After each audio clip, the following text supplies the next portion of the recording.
Hola a todos, muy buenas noches. ¿Cómo les va en esta noche de sábado 1 de febrero del 2020? A nosotros nos va perfectamente bien. Mañana es día de comer tamales, por lo menos aquí en México. Acuérdense de eso, disfruten su tamalada.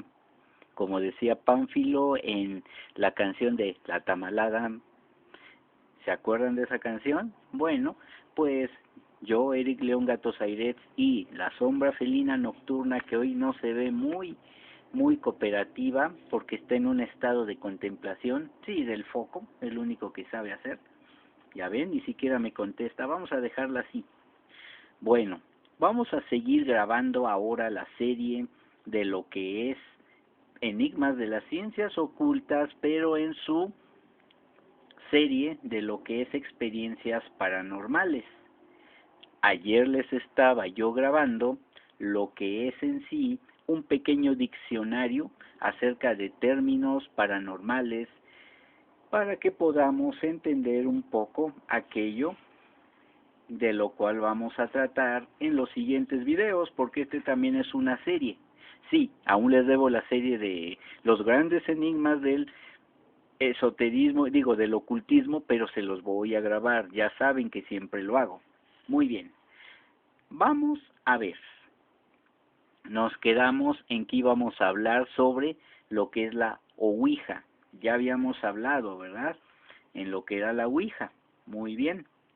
Y yo les dije que la Ouija pues es una tabla patentada por los hermanos Parker, poseídos por Hasbro, y etcétera, etcétera, etcétera.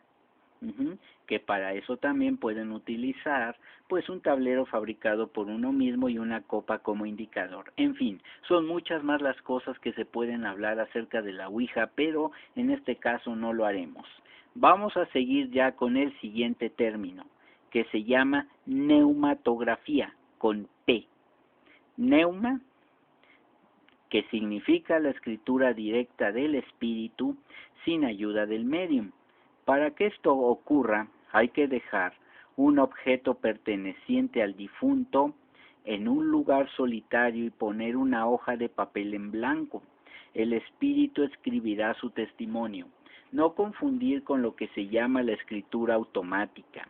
Esto es muy distinto. La escritura automática, en efecto, el espíritu sí toma posesión de la persona, la cual por medio de su mano y los instrumentos que tiene va a empezar a escribir lo que aquel ser o aquella entidad le vaya dictando. Esto sí es lo que es escritura automática. La neumografía no. Allí aparecen las cosas, bueno, los escritos, sin que ninguna persona humana lo escriba por sí. Bueno, eso es lo que se dice. Y aquí hay un caso que yo ya les había contado, que dicen que se dio durante el concilio de Nicea. Un obispo en ese concilio, pues que sí duró un buen tiempo, pues desgraciadamente falleció sin haber podido firmar antes de morir el acta constitutiva de este concilio del año 325. ¿Qué fue lo que sucedió? Los obispos se pusieron en oración, o sea, los padres conciliares, por así llamarlos, porque así se les llama, se pusieron en oración toda la noche ante el altar. Pusieron el acta en lo que era el altar y oraron. ¿Y qué creen? Que al otro día apareció el acta con la firma del obispo y no pudieron haberla falsificado porque era la letra del obispo. Y esto sí fue un pequeño breviario cultural sobre lo que sería la neumatografía, perdón. Bueno, psicofonía. Es la transmisión de la voz del espíritu a través de una persona. Aquí sí les hago recordar lo que el típico experimento que incluso tal vez muchos en preparatoria o inclusive desde la secundaria, a lo mejor por alguna razón de curiosidad, hayan probado, y es precisamente poner la grabadora con un cassette en blanco. En esa época, en los años 80 y 90 era muy común. Ahora se utilizan pues cintas de audio que también son mucho más sensibles y dicen que se registran más cosas.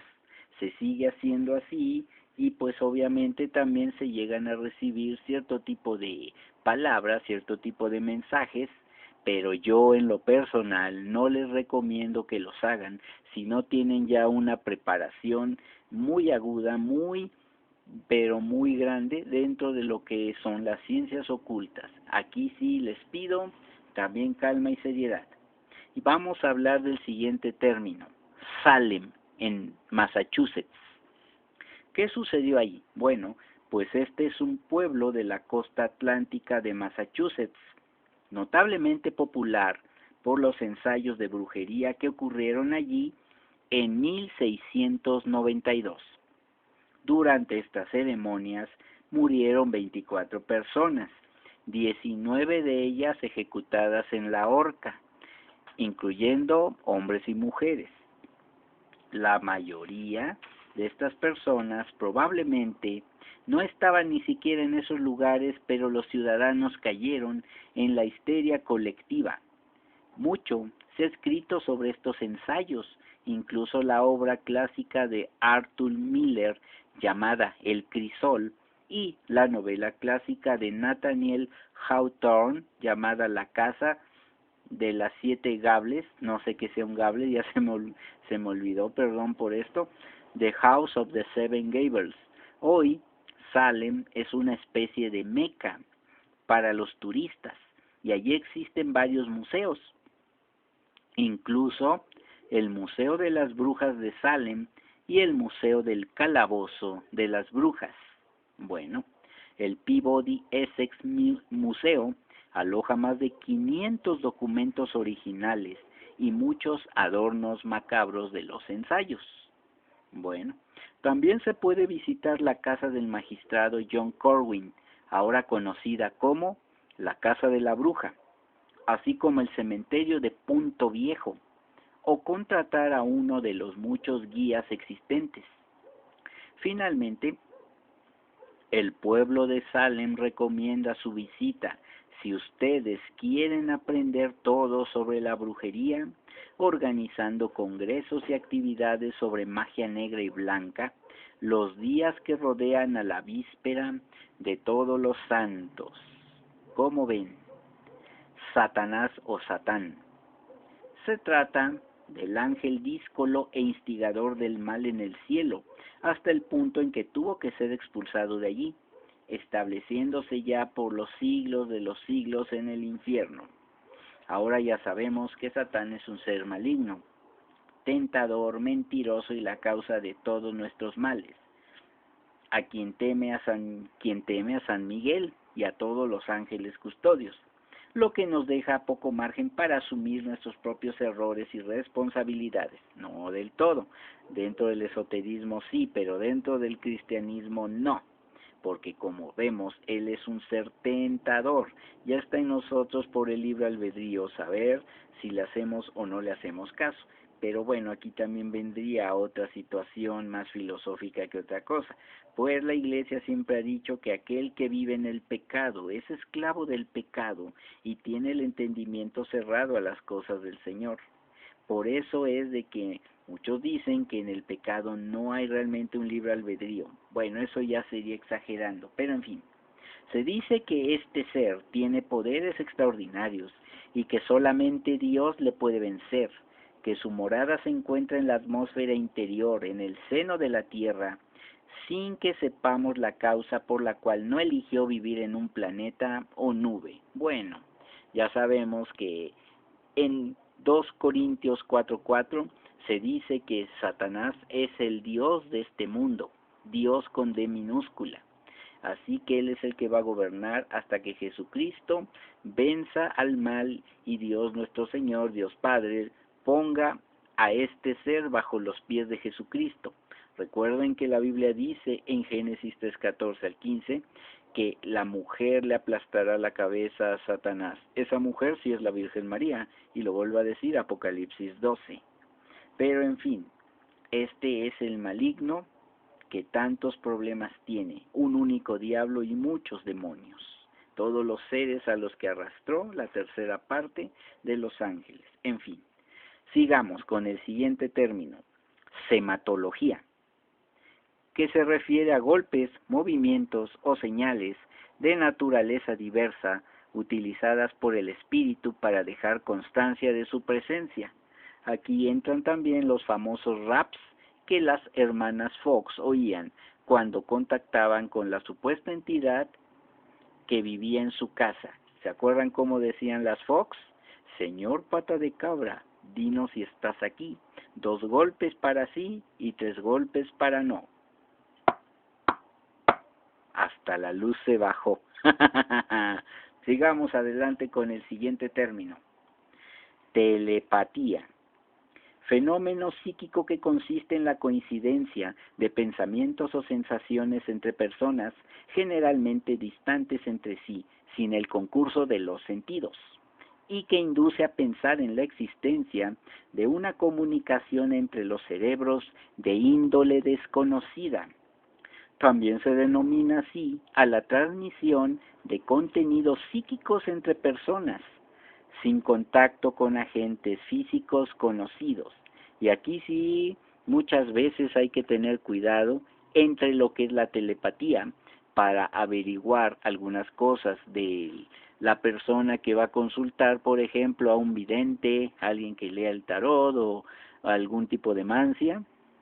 Si tiene, por así decirlo, esta capacidad, la telepatía, puede extraer mucha información de esa persona y ser toda cierta. Y no hay que confundir con lo que es la videncia o la clarividencia, que entonces sí ya estaríamos hablando de otra cuestión mucho más seria, por así decirlo. En fin, eso es la telepatía. Siguiente término, telequinesia. En parapsicología se refiere al desplazamiento de objetos sin causa física observable, por lo general en presencia de un médium, aunque frecuentemente quien realiza el fenómeno no es una entidad oculta, sino una persona física. Aquí no nos referimos nada más a lo que son los fraudes. Hay que tener mucho cuidado también con esto, porque puede ser la energía mental de esta persona desbocada la que llegue a mover también los objetos. Mucho cuidado con eso. Acuérdense que también ya les hablé del doppelganger o el doble, que los alemanes consideran también como parte de uno mismo o nuestro segundo yo. Triángulo de las Bermudas o el Triángulo del Diablo. Esta es un área formada por un triángulo al norte del Océano Atlántico, donde se mencionan numerosos eventos raros. Los acontecimientos extraños consisten principalmente en la desaparición de aviones, barcos y personas. Las 3 esquinas del triángulo comprenden: 1. Las Bermudas; 2. Miami, Florida, sí, Miami, Florida, y 3. San Juan, Puerto Rico. Otras descripciones del triángulo lo delimitan aún mayor y llega entonces hasta las Islas Azores, en medio del Océano Atlántico. El Triángulo de las Bermudas también es conocido como el Triángulo del Diablo, no confundir con el Mar del Diablo que está frente a Japón, que presenta fenómenos similares. Bueno, pues el primero en informar sobre acontecimientos extraños fue precisamente Cristóbal Colón. En su travesía marina de 1492, Colón informó sobre lecturas extrañas del compás en el Triángulo de las Bermudas.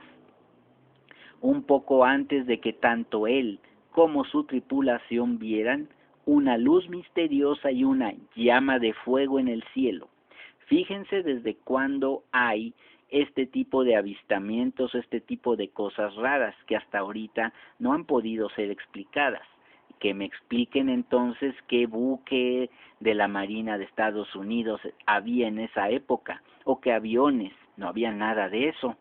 Y pues no creo que haya sido, pues digamos, algún invento ruso tampoco. No frieguen, no jueguen, en una palabra. Para los llamados escépticos, que aquí en YouTube tenemos varios, bueno, mucha razón han de tener en algunas cosas, pero en otras también ellos rayan en lo ridículo. En fin, Uno de los acontecimientos más extraños fue el relatado por el capitán del barco Mary Celeste. El 5 de noviembre de 1872 partió del puerto de Nueva York con una carga de alcohol industrial. A bordo estaban el capitán Benjamin Spooner Briggs, su esposa, su hija de 2 años y 8 miembros de la tripulación, o sea, 11 personas. El 5 de diciembre de 1872, la nave Dei Gracia, que en latín significa gracia de Dios, encontró a la Mary Celeste a la deriva en el océano Atlántico. El capitán, su familia y la tripulación habían desaparecido, lo mismo que el bote salvavidas. La carga, los suministros y las pertenencias personales estaban aún en el barco. La investigación demostró que el buque había sido abandonado rápidamente, pero que no hubo tiempo de sacar los víveres suficientes para una larga travesía. ¿Por qué fue abandonado este barco? Sigue siendo uno de los grandes misterios náuticos, pues la familia y la tripulación nunca aparecieron. Posiblemente el misterio más famoso del Triángulo de las Bermudas es el llamado vuelo 19. El 5 de diciembre de 1945, 5 buques torpederos de la Armada de los Estados Unidos se perdieron en el Triángulo. En su busca salieron 5 personas de Fort Lauderdale, Florida, en un vuelo dirigido por el lugarteniente Charles Taylor. A los pocos minutos falló el radar del avión de Taylor, que intentó no obstante volver con métodos más sencillos. Las últimas palabras que se escucharon en la base sobre el vuelo 19 fueron: todo está equivocado, el océano no aparece. ¿Se perdió simplemente ese vuelo 19 y nunca chocó en el Atlántico? ¿U ocurrió algo más misterioso? ¿Ustedes qué piensan? Pocas horas después salió en su busca el capitán Martin en un hidroavión especializado en rastrear náufragos en alta mar, pero nunca volvió a su destino. Este Flying Boat se cree que pudo haber caído al mar a causa de una explosión del tanque de combustible, lo cual también sería muy raro, ¿verdad? Algún miembro de la tripulación tuvo tiempo de informar que había ocurrido una explosión poco después del despegue, cuando estaban ya volando encima del océano. Como muchos otros misterios del Triángulo, ninguno de estos dos siniestros pudo ser clarificado nunca, y lo que yo he leído en otros lados es que jamás se han encontrado restos de estos aviones, jamás. Además, aquí nos lo dicen, una explosión poco tiempo después, alguien debió haber observado la explosión, y no hay ningún testigo de esa época que marque que se oyó o vieron alguna explosión.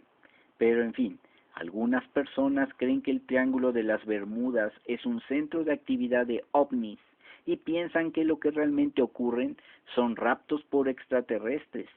Otras personas, sin embargo, suponen que el Triángulo de las Bermudas contiene una concentración alta de vórtices, o por ejemplo centros de un ciclón.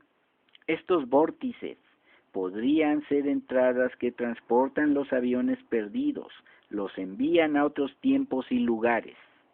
La naturaleza inestable y el temporal que alberga estos torbellinos son muy fugaces y pueden desaparecer bruscamente del lugar y, por lo tanto, de las pantallas del radar.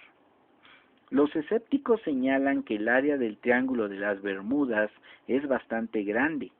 Insisten que allí hay fuertes corrientes y aguas muy profundas, lo que hace difícil encontrar a algo o a alguien naufragado. Pues sí, pero no todos los barcos, aviones y submarinos, helicópteros, avionetas y similares se pierden por el simple hecho de pasar, aunque sí es muy notable que desaparezcan muchas naves. El último barco mexicano que se perdió fue creo que allá por los años o finales de los 80s o principios de los 90s, y fue un barco o un buque llamado Tuxpan.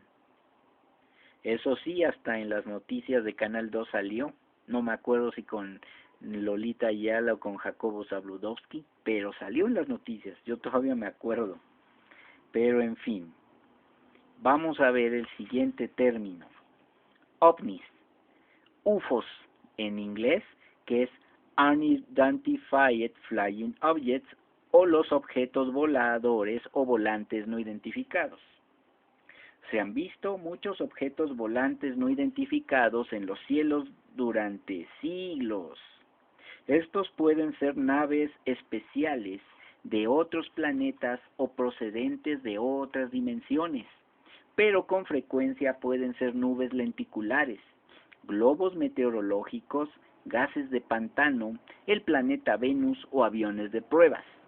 Muchos individuos afirman haber sido raptados por extraterrestres y cuentan sus viajes en objetos volantes no identificados.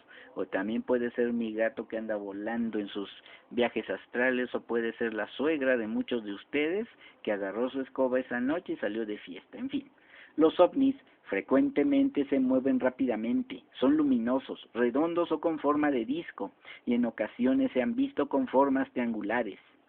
Los estudios están seguros de que algunos ovnis se encuentran en el Área 51 en Nevada. Ya les dije por qué no puede ser así.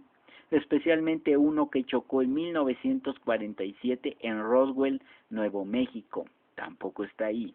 La actividad ovni está ligada a mutilaciones del ganado, luces, quemaduras extensas, círculos en las cosechas o incluso la presencia del Yeti, que les dije durante la serie de criptozoología, y se lo repetí muchas veces.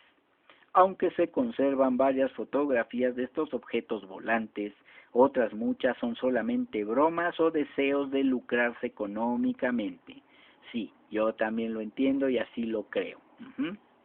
Bueno, vampiresa. Es una mujer que, haciendo uso y abuso de sus encantos eróticos o sexuales, subyuga a los hombres y los convierte en objeto de sus caprichos. Mucho cuidado, ¿eh? Vampiro, ya también les hablé de ellos. Es el nombre de 3 especies de mamíferos quirópteros de la subfamilia de los desmodóntidos, que se encuentran en gran cantidad en las zonas tropicales y subtropicales de América. Aquí en México también hay, ¿eh? Se alimentan de la sangre que chupan a sus presas, preferentemente mamíferos. Suelen atacar de noche a los caballos, cerdos, vacas e incluso al hombre, transmitiéndole numerosas enfermedades, entre ellas la hidrofobia o rabia. Esa es una de las más comunes que pudieran transmitir estos animales. Por extensión, se denomina vampiro a aquella persona viva o muerta que se dedica a chupar la sangre de los mortales, convirtiéndoles desde este momento en servidores suyos. ¿Cómo ven? Bueno, continuemos con otro término, vudú.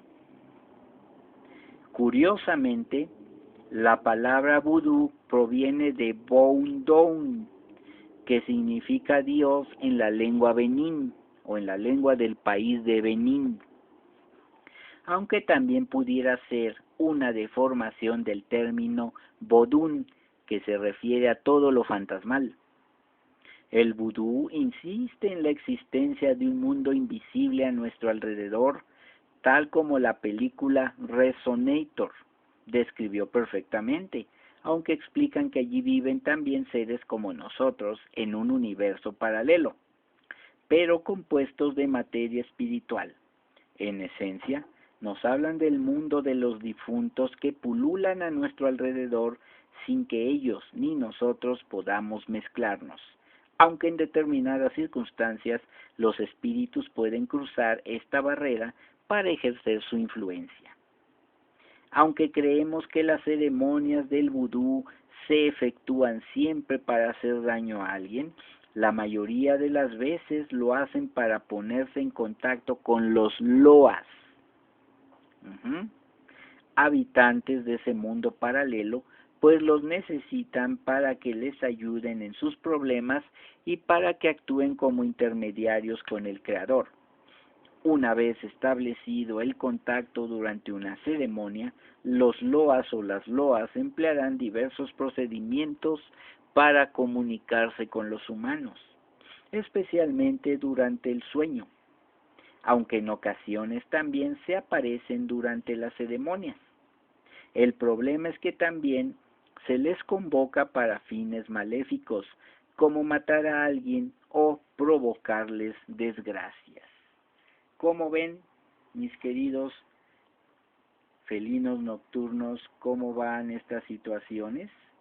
Pues bien, vamos a seguir adelante con el último término de este pequeño diccionario. Zombies, un tema controvertido también.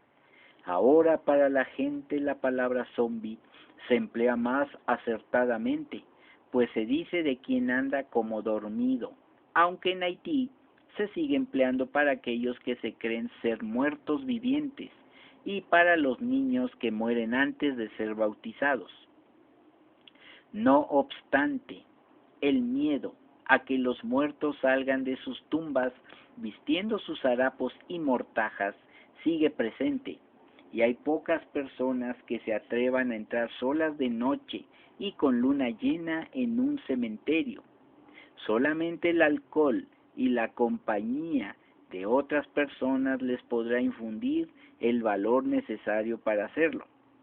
Especialmente peligroso es hacerlo durante el Día de los Difuntos, 1 y 2 de noviembre, o en Halloween, pues dicen que quien se encuentre con un zombi y le mire a los ojos, se convertirá inmediatamente en otro muerto viviente. Aunque las películas muestran que un zombi se muere mediante el contundente corte de su cabeza, parece ser que la sal en sus ojos es más eficaz. Eso les iba a decir, a comer cosas que tengan sal, pues la sal es protectora también y es purificadora. De la palabra sal viene la palabra salario, ustedes dirán. Y hasta aquí termina lo que es este pequeño diccionario de algunos términos que vamos a ver en los siguientes videos. Vamos más o menos a una cuarta parte de lo que sería esta serie, pero en fin, vamos a seguir adelante con esta serie en otra ocasión. Como ven, mis queridos felinos nocturnos? Ven tu cosa con patas. Por lo menos habla. No, no, no, no, no, no, no, no, no. Porque no quiero. Oye, por lo general los gatos hacen eso, ¿eh? Se ponen de espaldas a ti, te ignoran con gran maestría. En fin, pues sí, mis queridos felinos nocturnos, así es como terminamos este pequeño diccionario, este pequeño video. Pues lo subiré mañana y pues vamos a seguir adelante. No sin antes pedirles que se suscriban al canal, activen la campanita de notificaciones, denle like al video, comenten allá abajo en la caja de comentarios lo que son sus experiencias paranormales o qué tema quieren que yo hable y compártanlo en sus redes sociales. Sin más por el momento, yo, Eric León Gatos Airets y la Sombra Felina Nocturna, nos despedimos. Buenas noches, buenos días, buenas tardes, según sea la hora en donde nos estén viendo. Hasta luego.